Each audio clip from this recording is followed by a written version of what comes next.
하나님의 은혜가 여러분 가정의 사업에 있기를 축복합니다. 자, 오늘 로마서 시작인데요. 3일 읽게 되어 있습니다. 3일 읽는데 이제 앞으로 서신서를 보는데 서신서는 어떤 스토리가 아니고 그냥 계속 편지 글이니까 이걸 설교를 하려면 단어 하나도 은혜가 되고 한 절도 은혜가 되고 그래서 설교하기가 너무 많고 너무 좋은 내용들이 있는 내용인데 여러분 읽으면서 많은 은혜를 받고요. 오늘 개론 한번 보시죠. 로마서의 주제는 복음입니다. 복음이고요.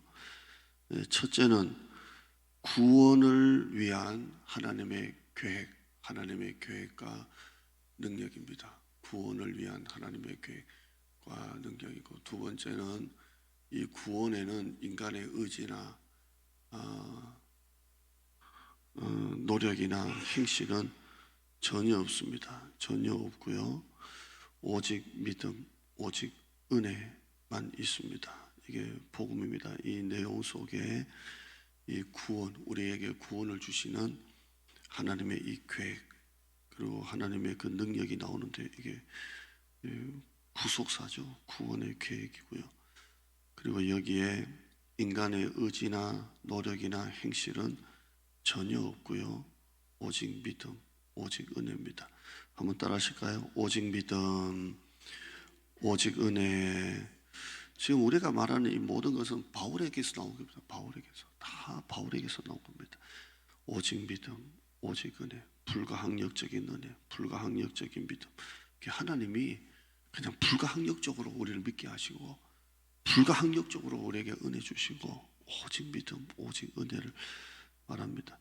로마서 16장까지 되어 있는데 한번 내용 구분 한번 보시죠. 화면 한번 봐요. 이게 모든 것이 다 인간의 구원인데요. 죄를 다루고 있고 제일 위에 죄를 다루고 있고요. 왜 구원이 필요한지 인간의 죄가 1장에서 3장까지 나옵니다. 인간이 왜 구원이 필요한 존재인지. 의인은 없나니 한 명도 없다. 죄 때문에 구원이 필요하고요. 구원의 은혜, 우리를 그냥 은혜 주셔서 우리를 의롭다 하셨고 로마서 4장 5장까지 있고요. 구원의 능력, 성화입니다. 성화. 로마서 6장에서 8장까지 구원의 능력으로 우리는 성화를 하고 있죠. 성화를 하고 있습니다. 제가 어제 잠이 안 와서 어제 1시 좀 넘어서 우리 교회에 와가지고 기도하다가 성경 보다가 제 밤을 그렇게 보냈는데 잠은 못 잤지만 참 마음이 너무 이렇게 편안하고 하나님과 한밤을 그냥 이렇게 그냥 하려고 했던 게 아니고 잠이 안 오다 보니까 하반기 이 생각 저 생각 기도하고 뭐 그러다 보니까 그냥 교회 가서 하자 해서 교회 와서 1시쯤 넘었나요? 그래서 성경 읽고 기도하고 제 방에 가서 이제 세수하고 이제 옷 입고 이래 왔는데요. 마음에는 참 이렇게 평강이 있고 기쁨이 있어요. 지금 우리가 오늘 새벽 기도하는 것도 성화입니다. 성화 속에 이건 내 능력이 아니라 하나님이 주시는 구원의 능력으로 오늘 또 이 새벽에 나와 있는 줄 믿습니다. 성화고요. 주권은 하나님의 구원 계획입니다. 그 로마서 9장에서 11장에 보면 그 토기장이가 있잖아요. 토기장이가 그릇을 이렇게 막 빚는데 진흙 덩어리가 왜 나는 이런 그릇 만들어요? 왜 나는 천한 그릇 만들어주고 왜 어떤 얘는 귀한 그릇 만들어요? 이렇게 하는데 그걸 바울이가 이 토기장의 비유를 통해서 아니 짓는 사람 마음에 달렸지 지음을 받는 물건이 짓는 사람한테 왜 나는 이렇게 만들어요? 왜 쟤는 저렇게 만들어요? 할 게 없다는 거예요. 이게 하나님의 주권입니다. 주권. 누구는 구원하고 누구는 왜 구원하지 않고 누구는 선택하시고 왜 누구는 선택하지 않고는 우리 결정이 아니라는 거예요. 하나님이 창세 전부터 우리를 구원하시기로 계획하신 주권에 달렸다는 거예요. 그러니까 우리가 구원받은 것은 사도 바울에서 다 나오는 겁니다. 창세 전부터 우리를 선택하셨다. 또 내가 엄마 뱃속에서 나오기 전부터, 모태로부터 하나님이 나를 선택하셨다. 그래서 사도 바울의 이 신학 속에 구원의 주권이 하나님 속에 달렸다는 겁니다. 여러분들이 예수를 믿고 지금 이 자리에 있는 것은 여러분의 의지나 노력이 아니라 하나님이 불가항력적으로 여러분을 선택하시고 불가항력적으로 여러분을 이 자리로 이끄신 겁니다. 감사하는, 구원받은 것에 대해서 감사하는 거고요. 로마서 12장은 실천입니다. 실천. 그래서 내가 받은 구원을 하나님 앞에 봉사하면서 실천하는 내용입니다. 이렇게 로마서는 5개로 나눌 수가 있고, 위로 보면 가운데 네 번째 줄 보면 전체로 보면 2가지입니다. 1장에서 11장까지는 교리가 나오고 12장부터 16장까지는 우리가 어떻게 살아야 할 것인가. 그래서 1장에서 3장까지 우리는 죄의 종이었다가 그 다음에 4장에서 11장은 하나님의 종이고, 지금은 12장에서 16장은 우리가 하나님의 종으로서 교회를 섬기고 세상을 섬기는 종으로서 살아가야 된다, 이 말이고요. 장소는 고린도에서 썼습니다. 고린도에서 썼고요. 3차 선교가 끝나고 예루살렘으로 들어가기 직전에 그 고린도에서 한 3개월 동안 머물면서 이 편지를 썼습니다. AD 57년이라는 분도 있고 58년이라는 분도 있고 그렇습니다. AD라는 말은 예수님이 오시고 난 다음에 거의 60년 정도 전에 사도 바울이 이 편지를 썼다, 이렇게 되어 있습니다. 자, 이 많은 내용 중에 오늘 5장 1절 2절 한번 보시죠. 다시 한번 5장 1절 2절 보고 우리 3개 내용을 가지고 좀 마치죠. 우리 한번 1절 2절 한번 읽어봐요. 시작. 그러므로 우리가 믿음으로 의롭다 하심을 받았으니 우리 주 예수 그리스도로 말미암아 하나님과 화평을 누리자. 또한 그로 말미암아 우리가 믿음으로 서 있는 이 은혜에 들어감을 얻었으며 하나님의 영광을 바라고 즐거워하느니라. 이 구절 가지고 세 가지로 좀 보려고 합니다. 목사님 한번 봐요. 첫째, 우리가 이 구절에 믿음으로 의롭다 하심을 받았다. 이건 칭의죠. 의롭다 하심을 받았다. 의롭다 하심을 받았다. 이 칭의란 말은 법적인 용어입니다. 법적인 용어. 재판을 할 때 이제 이 사람이 이 사람을 고발을 해가지고 이렇게 하는데 판사가 이 사람은 죄가 없다라고 할 때 그 의롭다 하심을 받았다. 이 칭의가 법적인 용어입니다. 법적인 용어인데 사도 바울이 그걸 끌어온 겁니다. 끌어와서 우리는 믿음으로 재판에서 죄 없다라고 땅땅땅 내리듯이 우리는 하나님 앞에 믿음으로 의롭다 하심을 받았다, 이겁니다. 그래서 칭의, 과거에 받은 구원입니다. 우리가 믿음으로 하나님이 죄 없는 게 아니라 죄가 있는데도 사단이 우리를 참소하고 죄가 있어요 하는데 하나님이 아니야, 내 아들 예수 그리스도의 피로 이 사람은 죄가 없어, 믿음으로 의롭다함을 받았어.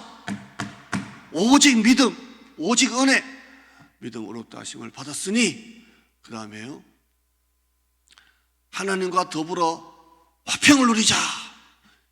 현재입니다. 현재 성화, 현재의 삶 속에서, 현재가 빠졌네요.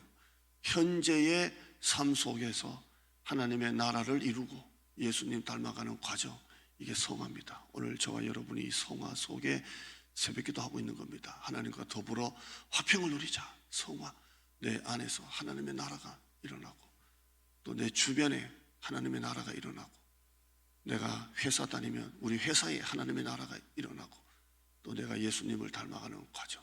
세 번째는요, 하나님의 영광을 즐거워하고 바라느니라. 영화입니다. 미래에 이룰 구원입니다. 우리는 물론 현재도 그렇지만 하나님의 영광을 즐거워하고, 우리가 결국에는 이 영광이 아니라 천국의 소망을 두고 하나님의 영광을 이루고 바라는 영원한 하나님의 나라, 미래에 이룰 구원을 가지고 우리는 살아가는 것입니다. 이게 구원의 단계입니다. 오늘 이 세 가지 여러분이 기억하셔서 우리가 믿음으로 어렵다 하심을 받았으니 하나님과 더불어 화평을 이루고 하나님의 영광을 즐거워하고 바라는 하루가 되기를 축원합니다. 정말 이런 삶이 되었으면 좋겠어요. 그 다음 화면 볼까요? 구원은 믿음입니다. 그리고 능력입니다. 이게 바로 복음입니다. 오늘 또 그런 여러분 되기를 축원합니다. 오늘 세상에 나가서 시시하게 살지 마시고 하나님의 자녀답게 할렐루야 찬송 부르고 나는 하나님 구원 받았다, 하나님과 더불어 화평을 이루고 하나님의 영광을 바라고 나가는 한 주가 되기를 축원합니다. 기도하죠. 하나님 감사합니다. 아무것도 아닌 우리,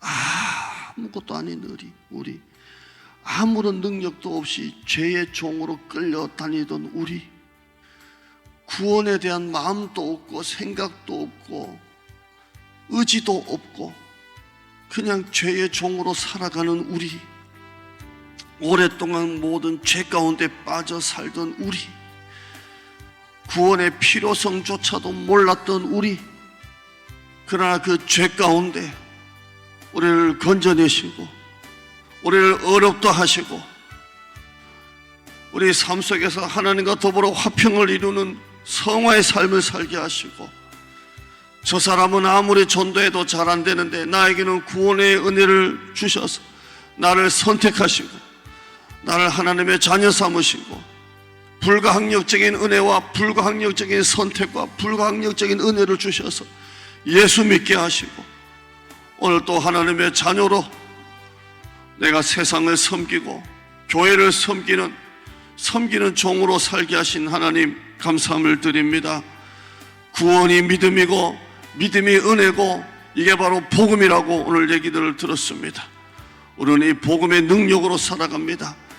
오늘 또 세상에서 살아갈 때에 교회에서만 행복한 사람이 아니라 세상에서도 행복한 사람, 거친 풍랑이 밀려오고 거친 파도가 밀려올 때도 예수님이 내가 탄 배에 함께 계신다라는 믿음을 가지고 앞을 향해 나아갈 수 있는 사람, 그 거친 풍랑 가운데서도 하나님과 더불어 화평을 이룰 수 있는 사람, 삶 속에서 하나님의 나라를 이루어 나갈 수 있는 사람, 그런 사람이 되게 하여 주시옵소서.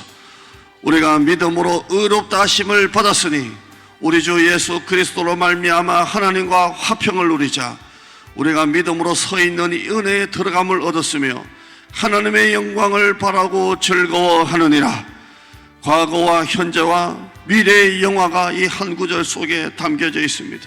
오늘 또 우리가 과거에 받은 구원에 감사하고 현재의 성화의 삶 속에서 최선을 다하며 거룩한 삶을 살며 앞으로 하나님의 영원한 하나님의 나라를 소망하며 나가는 이 땅의 것들이 다 시시하고 오직 하나님의 것에 소망을 두며 살아가는 우리 성도들이 되게 하여 주시옵소서. 이 외에도 로마서 읽을 때 한 구절마다 은혜가 있게 하시고 구절을 읽다가도 이 구절 말씀에는 눈을 뗄 수가 없어서 한참 동안 그 구절을 가지고 또 묵상하며 생각하며 은혜 받는 그런 말씀들이 떠오르고 보여지는 성경 통독이 되게 하여 주시옵소서. 사단은 끊임없이 우리를 참소하고 우리를 고발하고 우리를 넘어뜨리고 우리를 침체하게 만드는데 예수의 이름으로 사단의 권세를 깨뜨리고 복음의 능력으로 예수님의 십자가의 능력으로 사단의 모든 견고한 진을 파하고 예수 그리스도의 능력으로 예수님의 이름을 선포하며 나는 복 있는 사람이다. 하나님이 나를 축복하신다. 나의 전성기는 아직 멀었다. 주여 나에게 힘을 주시옵소서. 나에게 능력을 주시옵소서. 나를 새롭게 하여 주시옵소서. 내 의지가 아니라 하나님의 능력을 부어 주시옵소서. 선포하며 나가는 우리 성도들 되어지게 하여 주시옵소서. 두 손들어 성도들의 기업을 축복하시고 가정을 축복하시고 자녀들을 축복하시고 교회를 축복하시고 이 지역에 우리 교회가 정말 영적 맛집으로 소문나는 교회, 하나님의 영광을 나타내는 교회, 빛과 소금의 역할을 감당하는 교회, 세상 사람들 가운데 시험든 자, 낙심자, 불신자, 이사온 자들이 교회를 찾아올 수 있는 그런 교회가 되게 하여 주시옵소서. 오늘도 주의 성전의 문턱을 넘는 모든 성도들에게 복을 주시옵소서. 예수님의 이름으로 기도드리옵나이다. 아멘.